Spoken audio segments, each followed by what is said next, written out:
नमस्कार, समाचारों में आप सभी का स्वागत है। मैं हूं जया सिन्हा। शुरुआत करेंगे इस वक्त की हेडलाइंस के साथ। ग्रेटर नोएडा में सेमिकॉन इंडिया 2024 सम्मेलन का शुभारंभ। प्रधानमंत्री ने सम्मेलन को किया संबोधित। कहा, यह भारत में रहने का सही समय है। मेरा सपना है कि दुनिया के हर डिवाइस में हो भारत की चिप।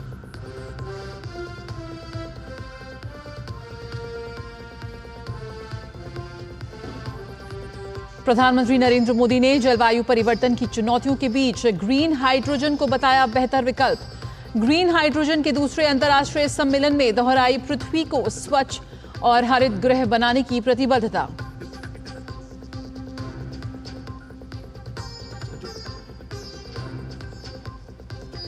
राष्ट्रपति द्रौपदी मुर्मू ने 15 विशिष्ट नर्स और मिडवाइव्स को प्रदान किए राष्ट्रीय फ्लोरेंस नाइटिंगेल पुरस्कार। कहा, राष्ट्र के स्वास्थ्य और तंदुरुस्ती को बढ़ाने में नर्स और मिडवाइव्स की है महत्वपूर्ण भूमिका।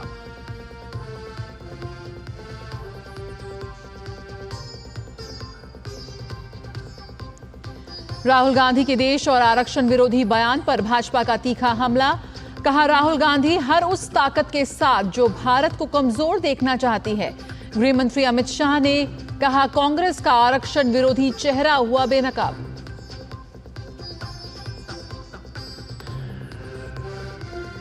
शिमला में मस्जिद विवाद में तेज हुआ हिंदू संगठनों का प्रदर्शन। सुरक्षा के कड़े इंतजाम के बीच धारा 163 लागू। जयराम ठाकुर ने राज्य की कानून व्यवस्था पर उठाए सवाल।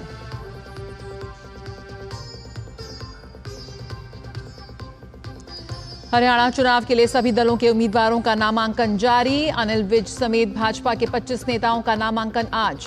कांग्रेस की तरफ से भूपेंद्र सिंह हुड्डा और विनेश फोगाट ने भरा नामांकन।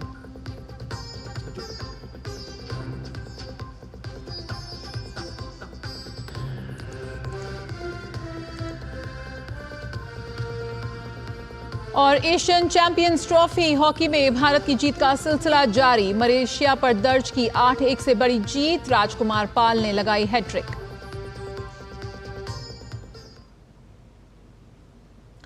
सेमिकॉन 2024 का प्रधानमंत्री ने उद्घाटन किया। ग्रेटर नोएडा स्थित एक्सपो मार्ट में यह सम्मेलन 13 सितंबर तक जारी रहेगा। प्रधानमंत्री ने सेमीकंडक्टर उद्योग से जुड़े लोगों से भारत में निवेश करने, देश में बढ़ते इकोसिस्टम और वैश्विक सप्लाई में अहम भूमिका निभाने वाले भारत का भरोसा दिलाया। साथ ही मैन्युफैक्चरल फैसिलिटी लगाने पर 50% सपोर्ट देने की बात कही।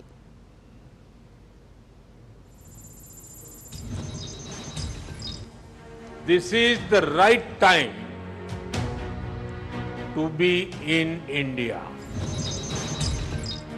When the chips are down, you can bet on India.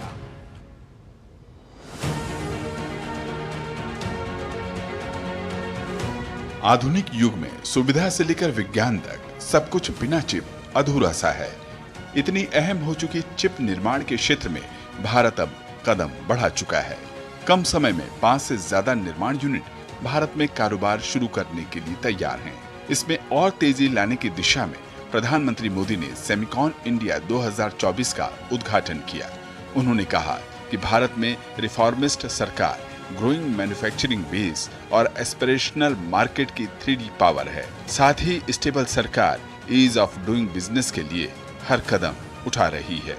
Bharat में सेमीकंडक्टर मैन्युफैक्चरिंग फैसिलिटी लगाने के लिए 50% सपोर्ट भारत सरकार दे रही है। इसमें राज्य सरकारें भी अपने स्तर पर और मदद कर रही है। भारत की नीतियों के कारण ही बहुत कम समय में 1.5 ट्रिलियन रुपीज से ज्यादा के इन्वेस्टमेंट्स इस क्षेत्र में भारत में हो चुके हैं। उन्होंने बताया कि भारत में इकोसिस्टम बेहतरीन है। डिजाइनिंग की दुनिया में भी 20% भारतीय प्रतिभाएं हैं। वहीं 85,000 इंजीनियर शोधकर्ता भारत तैयार कर रहा है। प्रधानमंत्री ने बताया कि भारत ने सफलतापूर्वक पब्लिक डिजिटल इंफ्रा तैयार किया, जिसने लास्ट माइल डिलीवरी सुनिश्चित की। ऐसे में उन्होंने वैश्विक सप्लाई चेन के लिए भारत को एक भरोसेमंद देश करार दिया। टेक्नोलॉजी के साथ जब डेमोक्रेटिक वैल्यूज जुड़ जाती हैं तो टेक्नोलॉजी की पॉजिटिव एनर्जी बढ़ जाती है। वही अगर टेक्नोलॉजी से डेमोक्रेटिक वैल्यूज हट जाती हैं तो वही टेक्नोलॉजी घातक बनते देर नहीं लगती। इसलिए चाहे मोबाइल मैन्युफैक्चरिंग हो, इलेक्ट्रॉनिक्स मैन्युफैक्चरिंग हो या सेमीकंडक्टर्स हो, हमारा फोकस एकदम क्लियर है। हम एक ऐसी दुनिया बनाना चाहते हैं जो संकट के समय भी रुके नहीं, ठहरे नहीं, निरंतर चलती रहे। प्रधानमंत्री ने कहा कि वक्त सिलिकॉन डिप्लोमेसी का है और उनका लक्ष्य है कि दुनिया के हर डिवाइस में मेड इन इंडिया की चिप मौजूद हो। इस दिशा में उन्होंने निवेशकों को भारत में कारोबार करने के लिए आमंत्रित किया। चंद्रशेखर के साथ ब्यूरो रिपोर्ट, डीडी न्यूज। प्रधानमंत्री नरेंद्र मोदी के नेतृत्व में देश सेमीकंडक्टर क्षेत्र में तेजी से आगे बढ़ रहा है। केंद्रीय इलेक्ट्रॉनिक और आईटी मंत्री अश्विनी वैष्णव ने कहा कि देश बहुत जल्द इसमें एक नया मुकाम हासिल करेगा। हमारे प्रधानमंत्री श्री नरेंद्र मोदी जी का सेमीकंडक्टर के लिए जो विजन है, वो विजन एक नई इंडस्ट्री बनाने का है। जैसा कई इंडस्ट्री लीडर्स ने कहा, 50-60 वर्षों से ये तपस्या, 50-60 वर्षों से ये आकांक्षा देश की थी कि भारत में सेमीकंडक्टर इंडस्ट्री आए। और सेमीकंडक्टर इंडस्ट्री आना इसलिए जरूरी है कि जब चिप्स बनती हैं, उन चिप्स से बहुत सारी चीजें बनती हैं। मोबाइल फोन हो, इलेक्ट्रॉनिक्स प्रोडक्ट हो, टीवी हो, ट्रेन हो, ऑटोमोबाइल हो, कार हो, स्कूटर हो, लाइट हो, स्पेस में जाने वाले सैटेलाइट्स हो, हर चीज में चिप्स लगती है। इसीलिए बहुत जरूरी था कि ये इंडस्ट्री भारत में स्थापित हो। और बहुत कम समय में आज एक अच्छी अपने पास उपलब्धि है। 5 इंडस्ट्रीज, 5 यूनिट्स अप्रूव हो गए।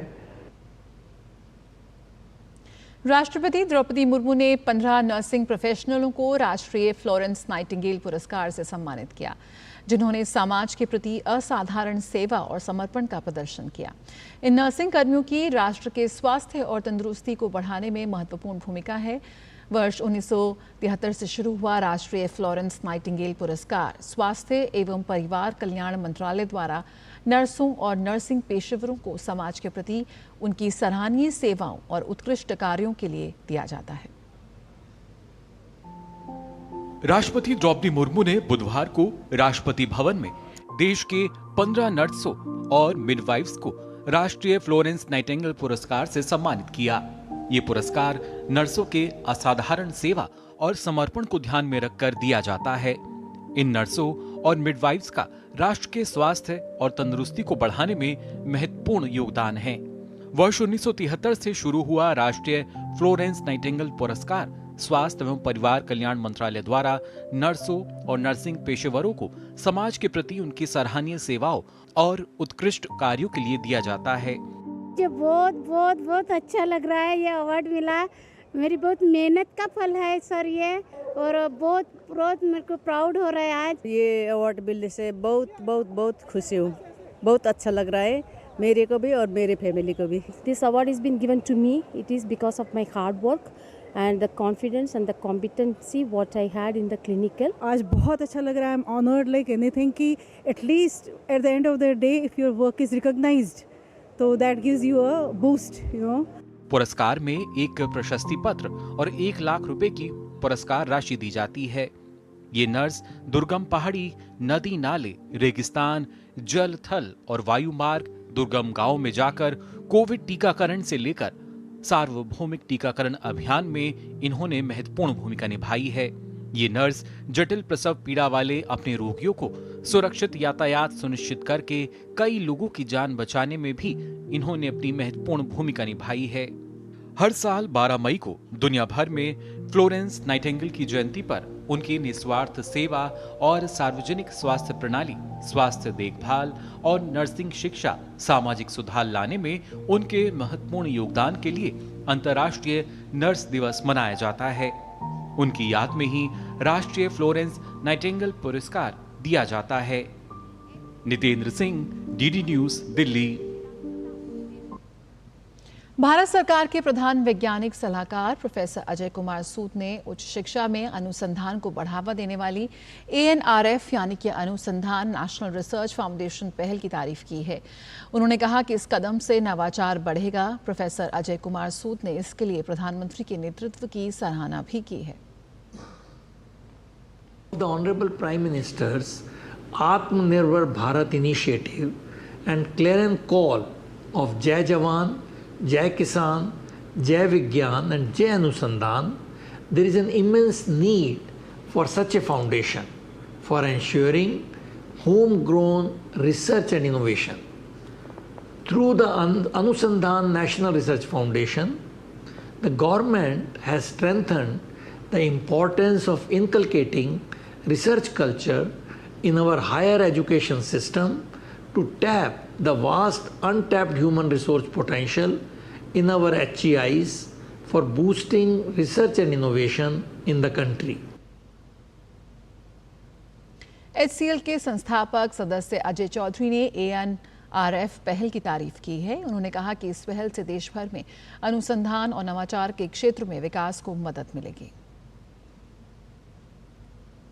ANRF जो है वो नेशनल अनुसंधान रिसर्च फाउंडेशन है जो अब सेटअप हो गई है और इसमें सबसे अच्छी बात यह है कि R&D को गवर्नमेंट सेंटर में ला रही है क्योंकि R&D किसी भी डेवलप्ड कंट्री के लिए बहुत ज़्यादा इम्पोर्टेंट है और इसको भी साथ में लाने के लिए ये ऑर्गेनाइजेशन सेटअप हुई है जो हमको एक डेवलप्ड कंट्री की तरफ ले जाएगी और दूसरा सारे के सारे जो भी रिसर्च हैं एजुकेशन में रिसर्च इंस्टीट्यूशंस में उनको साथ लेकर और इंडस्ट्री को भी साथ लेकर इसको बढ़ाया जाएगा। ये एक बहुत बड़ा महत्वपूर्ण कदम है। रुकेंगे एक छोटे से ब्रेक के लिए, जल्द हाजिर होते हैं। आपके घर के खाने में रेस्टोरेंट जैसा स्वाद ले आए MDH का शाही पनीर मसाला। पनीर को क्या मस्त बना डाला। बेटियां घर की रौनक हैं। बेटियां घर संवारती हैं। बेटियां पीढ़ियां सजाती हैं। बेटियां घर की बुनियाद कहलाती हैं। बेटियों को सलाम करता है मोंगिया स्टील, स्टील का बादशाह।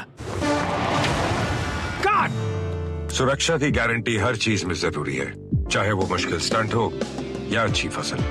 इसलिए ले आइए IIL के ट्रैक्टर ब्रांड का शिनबार जो देता है सुंडी और ट्रिप से सुरक्षा की guarantee. All India management association के 51वें नेशनल मैनेजमेंट कन्वेंशन में केंद्रीय संचार मंत्री ज्योतिरादित्य सिंधिया बतौर मुख्य अतिथि के रूप में मौजूद रहे। इस मौके पर उन्होंने प्रधानमंत्री नरेंद्र मोदी के नेतृत्व की प्रशंसा करते हुए कहा कि आज का बदला हुआ भारत हर क्षेत्र में तेजी से प्रगति कर रहा है। वहीं तकनीक और आर्थिक क्षेत्र में भी भारत मजबूत हुआ है, जिसका लोहा पूरे विश्व में माना जा रहा है। India today is the second largest producer of mobile phones in the world. We have tripled the number of kilometers that we build of highways per day from 11 to 33 kilometers. We have raised 25 crore of our people, our brothers and sisters, from poverty. Under the Ayushman Card Yojana, 28.5 crore people today have health insurance cover of up to 5 lakh rupees per annum. 10 crore of our sisters and mothers who are covered under Ujjwala Yojana. And all of this has not happened in 75 years. केंद्रीय मंत्री ज्योतिरादित्य सिंधिया ने कहा कि सरकार का focus शहर के साथ ग्रामीण विकास पर भी है। आज UPI हमारे जीवन का हिस्सा बन चुका है। India, for the first time in her existence, has developed her own 4G stack technology that will be rolled out by the middle of next year. Every corner of our country must be connected digitally. Every single person must be able to avail of every single opportunity through the digital revolution. 2013 के पटना गांधी मैदान serial blast मामले में high court ने आज दोषियों की सजा का ऐलान किया। अदालत ने 4 दोषियों को निचली अदालत से मिली फांसी की सजा को उम्र कैद में बदल दिया है। साथ ही 2 दोषियों को निचली अदालत से मिली उम्र कैद को बरकरार रखा गया है। सिलसिलेवार धमाकों में की एक घटना 27 अक्टूबर 2013 को हुई थी। इसमें गुजरात के तत्कालीन मुख्यमंत्री नरेंद्र मोदी की हुंकार रैली को निशाना बनाया गया था। उस समय उनका लोकसभा चुनाव का प्रचार अभियान जारी था और उसी के तहत गांधी मैदान में विशाल जनसभा हो रही थी। जनसभा स्थल पर एक के बाद एक कई धमाके हुए थे। इस घटना में कई लोगों की मृत्यु हो गई थी। एनआईए ने इस मामले में 2014 में चार्जशीट दाखिल की थी। पटना की अदालत ने 4 लोगों इम्तियाज आलम, हैदर अली, नुमान अंसारी और मुजिबुल्ला अंसारी को दोषी पाते हुए फांसी की सजा सुनाई थी। पटना हाईकोर्ट ने इनकी सजा को उम्र कैद में बदल दिया। दिल्ली में आज महात्मा गांधी को समर्पित एक विशेष रेलवे कोच का केंद्रीय संस्कृति और पर्यटन मंत्री गजेंद्र सिंह शेखावत ने उद्घाटन किया। दिल्ली के राजघाट स्थित गांधी दर्शन में रेलवे के इस विशेष कोच में गांधी जी की 3री श्रेणी के रेलवे डिब्बों में की गई शुरुआती यात्राओं को दर्शाया गया। और क्या खास इस रेलवे कोच में, बता रहे हैं संवाददाता गिरीश निशाना। केंद्रीय संस्कृति और पर्यटन मंत्री गजेंद्र सिंह शेखावत ने बुधवार को राजघाट स्थित गांधी दर्शन में महात्मा गांधी को समर्पित एक विशेष रेलवे कोच का उद्घाटन किया। ये रेलवे कोच महात्मा गांधी के युग का है, जिसे सावधानी पूर्वक बहाल किया गया है। ये उनकी प्रसिद्ध ट्रेन यात्राओं का प्रतीक है, जो उन्होंने राष्ट्र को एकजुट करने और न्याय और समानता का प्रचार करने में की। महात्मा गांधी ने इस देश को आजाद कराने के लिए, स्वतंत्र कराने के लिए देश के जनमानस में एक चेतना का भाव जागृत किया और अपने हर कृत्य से, अपने हर कर्म से, अपने हर जीवन से जुड़े हुए हर प्रसंग से उन्होंने एक नई प्रेरणा, और वो एक ऐसी प्रेरणा जो कालजयी बन गई, जो काल निरपेक्ष हो गई, वो सदा सदा के लिए प्रासंगिक हो गई। यहाँ विशेष रूप से दर्शाया गया है कि संपूर्ण भारत में महात्मा गांधी की 3री श्रेणी के रेलवे डिब्बों में की गई शुरुआती यात्राएं भारत के बारे में उनकी समझ और एकजुट राष्ट्र के उनके दृष्टिकोण को आकार देने में कितनी महत्वपूर्ण थी। महात्मा गांधी जब 1915 के अंदर भारत के अंदर आए तो सबसे ज्यादा आज तक अगर किसी ने रेल का प्रयोग किया है, और वो भी स्वतंत्रता संग्राम के लिए, तो वो महात्मा गांधी हैं जिन्होंने रेल का सबसे ज्यादा इसके अंदर प्रयोग किया। और न केवल रेल का प्रयोग किया, बल्कि वे हमेशा आम जनता से जुड़ने के लिए 3rd क्लास का डब्बे का प्रयोग करते थे। इन यात्राओं ने गांधी जी के जीवन में महत्वपूर्ण भूमिका निभाई, जिससे उन्हें जीवन के सभी क्षेत्रों के लोगों से जुड़ने, उनके संघर्षों को समझने और सामूहिक शक्ति की आवश्यकता को महसूस करते हुए सत्य, अहिंसा और सामाजिक न्याय के अपने दर्शन को विकसित करने और उत्पीड़न के खिलाफ लड़ाई में राष्ट्र को एकजुट करने में मदद मिली। इस प्रकार रेलवे एकजुट और समावेशी भारत का ताना बाना बुनने के उनके मिशन में एक महत्वपूर्ण उपकरण बन गया। गांधी दर्शन के रेलवे कोच में गांधी जी की यात्राओं और साथी यात्रियों के साथ बातचीत को दर्शाने वाली मूर्तियां हैं, जो दर्शकों को एक गहन अनुभव प्रदान करती हैं।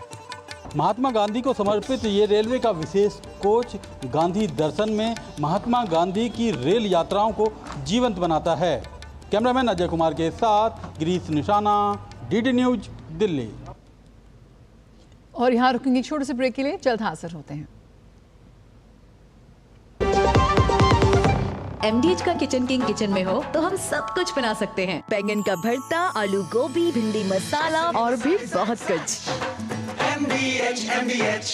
बात जब पीढ़ियों के लिए बनने वाले घर की हो तो जिम्मेदारी बड़ी हो जाती है। गैलेंट समझता है ये जिम्मेदारी। अब डबल M रिब्स के साथ गैलेंट एडवांस TMT रीबार, निर्माण का रियल हीरो।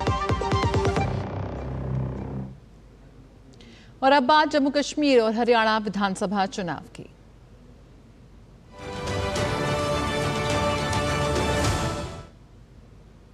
हरियाणा चुनाव को लेकर सरगर्मी काफी तेज हो चुकी है। आज कांग्रेस के वरिष्ठ नेता और पूर्व CM भूपेंद्र सिंह हुड्डा ने अपना नामांकन पत्र दाखिल कर दिया। गढ़ी सांपला किलोई सीट से हुड्डा चुनावी मैदान में हैं। पूर्व मुख्यमंत्री की उम्मीदवारी ने हरियाणा के राजनीतिक माहौल को गरमा दिया है। नामांकन के दौरान उनके बेटे और सांसद दीपेंद्र हुड्डा भी साथ थे। नामांकन भरने से पहले हुड्डा ने अपने समर्थकों और पार्टी कार्यकर्ताओं के साथ चुनावी रणनीतियों पर चर्चा की। हुड्डा ने कहा कि वो पूरे प्रदेश का दौरा करेंगे। पूरे प्रदेश में जाऊंगा, मैं पूरे प्रदेश की सेवा करी है, पूरे प्रदेश में जाएंगे और कांग्रेस पार्टी ने जो मेरे को उम्मीदवार बनाया है मेरे को पूरा है, लोगों का सदैव आशीर्वाद रहा। हमारे भविष्य से लेकर आज परिवार आया है और जन सेवा के लिए भारी बहुमत से कांग्रेस की सरकार बनने जा रही है। हरियाणा की 36 बरादरी ने मन बना लिया है कि अब की बार कांग्रेस सरकार। हरियाणा में घरौंदा विधानसभा क्षेत्र से भाजपा उम्मीदवार हरविंदर कल्याण ने नामांकन दाखिल किया। इस दौरान केंद्रीय मंत्री मनोहर लाल खट्टर भी उपस्थित रहे।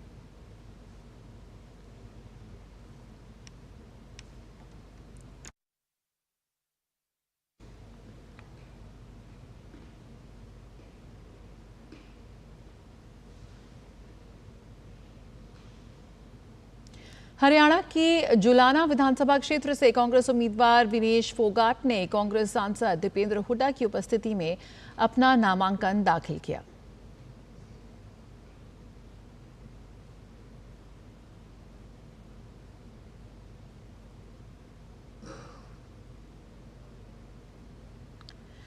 चीन में खेले जा रहे एशियन चैंपियंस ट्रॉफी हॉकी प्रतियोगिता में भारत ने अपनी जीत के सिलसिले को बरकरार रखते हुए लगातार तीसरी जीत हासिल की। भारत ने मलेशिया को 8-1 से बड़े अंतर से हराने में सफलता पाई। भारतीय टीम का दबदबा मैच की शुरुआत से ही देखने को मिला और टीम ने एक के बाद एक गोल कर मलेशिया की टीम को बैकफुट पर ला दिया। भारत की ओर से राजकुमार पाल ने गोल की हैट्रिक भी लगाई। इससे पहले भारतीय टीम ने चीन और जापान को हराने में सफलता पाई थी। दुबई और उत्तरी अमीरात में वीजा की समय सीमा पार कर चुके नागरिकों के लिए एक बड़ी राहत की बात सामने आई है। यूएई सरकार ने 2 महीने का माफी कार्यक्रम शुरू किया है, जिसका लाभ वहां रह रहे भारतीय भी उठा सकते हैं। यूएई सरकार की इस योजना का लाभ उठाने के लिए भारत के वाणिज्य दूतावास ने भी मदद की पहल की है। भारत के वाणिज्य दूतावास ने 2 महीने की माफी योजना का लाभ उठाने में मदद के लिए कई उपाय किए हैं। ये योजना यूएई में अवैध रूप से रहने वाले विदेशियों को या तो निवास स्थिति नियमित करने या दंड के बिना छोड़ने की अनुमति देती है। माफी सेवाएं चाहने वाले लगभग 1200 व्यक्तियों को दुबई में वाणिज्य दूतावास द्वारा पहले ही सहायता दी जा चुकी है। लगभग 350 नागरिकों को यात्रा दस्तावेज भी जारी किए गए। इसके साथ ही इन सेवाओं का बिना किसी बैकलॉग के तुरंत उपलब्ध कराई जा रही है। इस प्रक्रिया को सुव्यवस्थित करने के लिए वाणिज्य दूतावास ने अपने परिसर और अल अवीर आव्रजन केंद्र दोनों जगह सुविधा काउंटर स्थापित किए हैं। ये काउंटर प्रतिदिन सुबह 8 बजे से शाम 6 बजे तक संचालित होते हैं और भारतीय आवेदकों को विभिन्न सेवाओं, विशेष रूप से आपातकालीन प्रमाण पत्र जारी करने और अन्य मार्गदर्शन में सहायता करते हैं। पहले सप्ताह में ही इस योजना को जबरदस्त प्रतिक्रिया मिली है। सिर्फ दुबई में लगभग 20,000 आवेदन प्राप्त हुए हैं। आवेदकों की बड़ी संख्या को प्रबंधित करने के लिए अधिकारियों ने अल हवीर सर्विस सेंटर में 60 सेवा काउंटर स्थापित किए हैं। मैं इधर इंडियन कॉन्सुलेट जनरल में अभी एमनेस्टी का जो काम चल रहा है उसके लिए हम लोग काम कर रहे हैं एफआई की तरफ से। आज तक करीब 2 तारीख से काम चालू हुआ है और ये आज तक हम लोग करीब 450 पीपल को हम लोग एमनेस्टी का पास आउट पास दे करके हम लोग भेज चुके हैं और ये काम पूरा अक्टूबर तक चलेगा। 2 महीने का ये एमनेस्टी का पीरियड है। इसमें सब लोग को यहाँ से बहुत हेल्प मिल रहा है। किसी तरह का फाइन नहीं, किसी तरह का बैन नहीं। लोग आउट पास बना करके भारत जा करके वहाँ से वापस आ सकते हैं। कोई टेंशन नहीं, कोई झिझक नहीं। हम लोग यहाँ पर हेल्प करने के लिए एफआई की तरफ से यहाँ पर सारे वॉलंटियर लगे हुए हैं काम पर। काम बहुत फास्ट चल रहा है और हमको कॉन्सुलेट जनरल ऑफ इंडिया से हमको बहुत हेल्प मिल रहा है इस काम करने के लिए। खबरों की दुनिया से जुड़े रहने के लिए आप डीडी न्यूज़ की खबरें और updates YouTube, Facebook, Twitter, Instagram और हमारी वेबसाइट्स पर भी उपलब्ध हैं और आप इन्हें फॉलो और सब्सक्राइब कर सकते हैं। तो डीडी न्यूज़, भरोसा सच का। जुड़े रहिए डीडी न्यूज़ के साथ। फिलहाल इस बुलेटिन में इतना ही। नमस्कार।